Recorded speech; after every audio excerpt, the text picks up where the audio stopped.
గుర్తుపట్టేటట్టు చేసిండు మన హైదరాబాద్ తెలంగాణ కేసీఆర్. తెలంగాణ సాధించాడు 10 ఏళ్లలో. భారతదేశంలో 29 రాష్ట్రాలలో ఆదర్శ రాష్ట్రంగా తీసుకొచ్చిన తెలంగాణ రాష్ట్రం మన కేసీఆర్. జై తెలంగాణ. ప్రపంచంలోనే ఎత్తైన లిఫ్ట్ ఇరిగేషన్ ప్రాజెక్టు కట్టిందంటే కాళేశ్వరం మన కేసీఆర్. రాత్రి పగలు దానికోసం 3 ఏళ్లలో చరిత్ర సృష్టించి 1 కోటి ఎకరాలకు నిలించాలని చెప్పి ప్రాజెక్టు కొడితే అసలు ప్రాజెక్టును పంచముల వంటికి చూపించిండు. 3 లక్షల కోట్ల మెట్రిక్ టన్నుల దాన్ని పండించి చరిత్ర సృష్టించిండు భారతదేశంలో. ఒకనాడు పంట అంటే హర్యానా ఉండే, పంజాబ్ ఉండే, అవన్నీ కూడా తెలంగాణ లెక్క తెలంగాణ రాష్ట్రంలో పంట పండించిండు. ఈ రోజు అసలు తెలంగాణ వాళ్ళ దుర్యోధన చెక్క పోయింది, గౌరవ చెక్క పోయింది. ఆ చేతిలో పోతే ఎంత ఘోరము, ఎంత ఘోరము, ఎంత పాపము.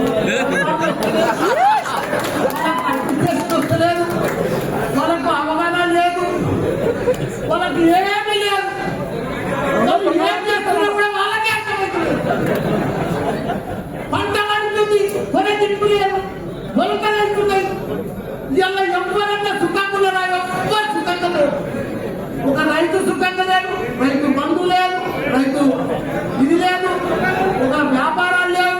బంగారం దుకాణం కూడా 1,00,000 రూపాయల ధర అయింది కానీ కొనేటోడు లేడు. బట్టల వ్యాపారాలు లేవు, ఎక్కడ కూడా భూముల బేరాలు లేవు, ఏ బేరాలు మొత్తం దరిద్రమైపోయింది. బంగారం అసలు తెలంగాణ నాడు కూడా ఏముందని అందరూ బాగా పంటలు పండి పైసలు వస్తేనే కదా నాకు బాగా అడ్మిషన్ జరుగుతాయి.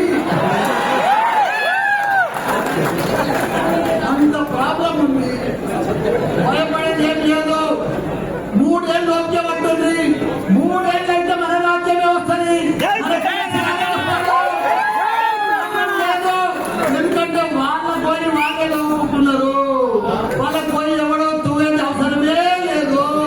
కాబట్టి వాళ్ళు ఇంత ఘోరం చేస్తున్నారు. ప్రజలకు అర్థమైపోయింది. మేము ఎంత అన్యాయం అయిపోయినాం. ఊళ్ళ పట్ట కానీ సిటీలే కానీ ఎక్కడ అమెరికాలో కూడా బాధపడతాం. మన రాజోత్సవ సభకు ఎంత నిన్న ఇలా పొద్దుగాలు ఎంత సక్సెస్ఫుల్ అయ్యి ప్రతి పౌరుడికి, ప్రతి ప్రజలకు, ప్రతి ఒక్క వ్యాపారానికి, ప్రతి రైతుకు, ప్రతి కుల సంఘాలకు, ప్రతి ఒక్కరికి అర్థమైపోయింది. మళ్ళీ మాకు కేసీఆరే కావాలి. అందరూ వాడు నిలబడ్డారు, అందరూ వాడు నిలబడ్డారు. వాళ్ళు ఏం చెప్పినా మాయ మాటలే లేవు, అన్ని మాయ మాటలే లేవు. టైం పాస్ మాటలు, టైం పాస్ పరిపాలన చేస్తున్నారు. వాళ్ళు ఇక్కడే పొద్దుగా కొట్టేస్తారు. 3 ఏళ్ళు అందరికి అర్థమైపోయింది. వాళ్ళు ఏమి లేరు. కూర్చి పెద్ద పెద్ద ఇస్తామని ఇంత పెద్ద లిస్ట్ చెప్పింది కానీ ఒక్క లిస్ట్ కూడా కంప్లీట్ చేయరు. వాళ్ళు చెయ్యాలి, ఎరువులతో కాదు, వాళ్ళతో పరిపాలనే కాదు, మొత్తం డ్రాప్ అయిపోయింది ప్రభుత్వం. కాబట్టి మీరు కూడా ఒక సైనికులు లేక ఇంక మంచి టైం వచ్చింది. మీకు కష్టపడాలి. అప్పుడు కేసీఆర్ సార్ ఎంత కష్టపడ్డాడో మీరందరూ కూడా అప్పుడు ఎవరు లేకుండా ఒక 5-6 మనుషులే ఉన్నప్పుడు తెలంగాణ వచ్చినప్పుడు ఇప్పుడు ఇంతమంది ఉన్నారు. 60 లక్షల మంది మన సభ్యత ఉంది. మనం అందరం కూడా కష్టపడితే రేపు లోకల్ బాడీస్ లో కానీ ప్రతి దాంట్లో మనమే గెలవాలి. ప్రజలు మన వైపు ఉన్నారు, కానీ మనం కలుపుకోవాలి, చెప్పాలి. లీడర్ మనకు లీడర్ కొద్దిగా అడ్డు ఉన్నది.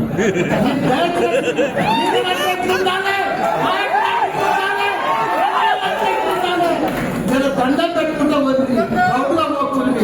పర్ఫెక్ట్గా ఉంటాం, చాలా బాగా వస్తుంది. బాగా మెజార్టీ లోకల్ వాళ్ళ మనం అన్ని వెళ్తాం.